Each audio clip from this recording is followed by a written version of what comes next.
production of Soviet oil and, I see. and the consequent shifts back and forth. It isn't anything I could come back over for it later on. Well, this thing is going to be so important that I think it's going to cause changes in everything. So if you could... Tell me, you say this is a difficulty at the UN? No, but it's going to provide difficulty at the UN. And you want me to come back to just be of general help? Well, I wanted. I think we need somebody up there to sort of sustain Adlai and stiffen him and support him. And well, suppose then I'll cancel everything I'm doing here. Yeah. And come along. I can't get a plane out of Frankfurt this afternoon. It's too late for that. But I'll come just as rapidly as I can. Well, now, let's see. It's now 3 o'clock where you are, or 4? No, it's about 2:30 in Frankfurt. I see. Well, and that's the plane is left. The regular plane for New York is... Well, let me find out what the military have there. What? And I'll be... Where are you right now? Can I get back at you?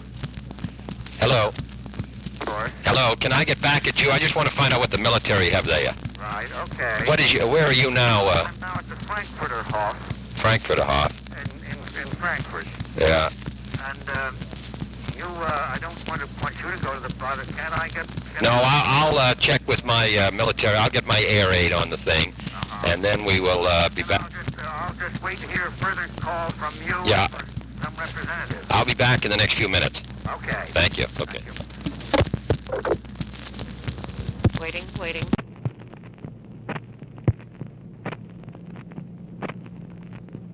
Hello?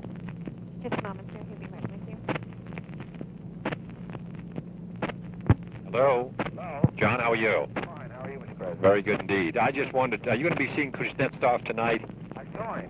You've already seen him. Seen him and given us a full report to Rusk about what it was. Do you want it? Well, no, here's, the secretary's right here and so on. Here's what we're concerned about, 2 or 3 things. First, we're going to have a surveillance tomorrow, and General Rickey is told that we're going to get a warm reception, and then Kuznetsov says they've got no, all run by Cubans. Yes. Well, now, that means, that's number one. That's not a satisfactory situation. If we lose a plane over Cuba, you know what, Tree. Yes, I told him that 3 times tonight. Right, and then that's number one. Number two, reimpose the quarantine. What we plan to do, and the Secretary will be in touch with you about this, is to hail them. And they would say where they're from, where they're going, and their cargo, which is how we passed that tanker last week. And then without search. But the problem is that unless, if Castro on the one hand will not permit the UN to dock these ships, number one, and will not permit on-site, and the Russians won't permit us to inspect the sites themselves, and number three, the UN has been unable to come up with a substitute for our own surveillance. And number four, the fire at our planes, and perhaps loses one, we will find ourselves in worse positions. So Well, I tried to make it just 3 times. I told Kuznetsov that we, to my judgment of the government, that we had to have surveillance until we had a part of our own substitute. Yeah. And that I would hope that he would see to them that shot at or shot down, because if they were, we'd be facing danger again. About the anti-aircraft being in the hands of Cubans, my impression was that these sophisticated weapons were in the hands of the Soviet technicians. We said we haven't got any soldiers there. They're in the hands of Cubans. I said at any rate we're going to have this, because we can't. Last photographs we had are clear. Don't show that the dismantling has started. I had 2 days. I had 2 days. Take a look now and see if they really are dismantled or in the process of being dismantled. That would be rather. But I said I've repeated 3 times that we were going to have to by surveillance, and that it would be disastrous if planes were shot down. And you didn't get it? That's all I said. He did not. I didn't ask him. I deliberately didn't ask him for a deal on it because, they thought we shouldn't ask. It was a judgment of ours tactic too. Okay, well now let's see. What about our suggestion was that you would notify him tonight about our procedure on the quarantine. have any obligation to know. No, I meant that you could tell him about what we're going to do on the quarantine. Oh, I could tell him that. I don't know if he could get the message to Moscow and back again. I told him that I don't think there's such a great deal of pressure on that. What he said about the quarantine, he said, you know, dismantling, that's off. And he said, well, you know, what we mean by dismantling is removal. He said, well, what I'm talking about is we can do the dismantling, the actual physical dismantling in a few days. But then, depending upon how long it would take for us to get our ships there to take the stuff away, and that requires U.S. action. And I'd like to have you think about that. And perhaps that's one of the problems we can talk about. But there was no urgency, nothing about talking to him tonight about the quarantine. And I said, well, we were prepared to, if the Cubans would cooperate, we were prepared to have the Red Cross inspect on the piers and at the ports, and there'd be no problem about the quarantine then. We could see very well that the ships were What did he say to that? Sanitary. And he said, he nodded on that and said that, had I any reports on the matter of the attitude of Castro? And I said, no, but we would probably know a lot more about that when Utah got up here. That I'd gotten rumors that he was rather recalcitrant. And I said, you know, it's our common objective to get those out just as fast as we can. The weapons out just as fast as we can, and maybe in this respect, our objects are not in common with those of Castro, and we may have to help you as against your friends. Are you going to see McCloy? Well, he said to me that McCloy was coming here tomorrow. Oh, it's tomorrow. He's gotten a cable from him saying he's going to spend 24 hours here, a little less, and that he had asked to see me, and he suggested that I might have dinner with McCloy and him tomorrow night.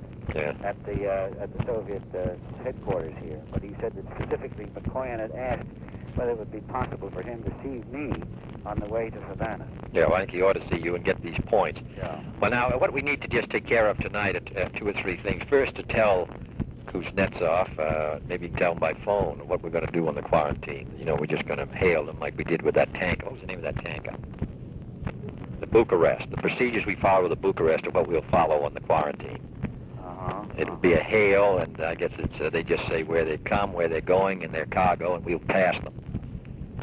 You tell them that? Well, I don't see any necessity to call them up tonight about it, and my judgment would be not to tell them. Not to tell them. All right. Well, that's number one. That I would tell them at the proper time. All right. Well, except we're going to put back the thing in the morning. You see? Yes, that's right. I mean, we're putting it back at dawn. I assume they'll do that anyway.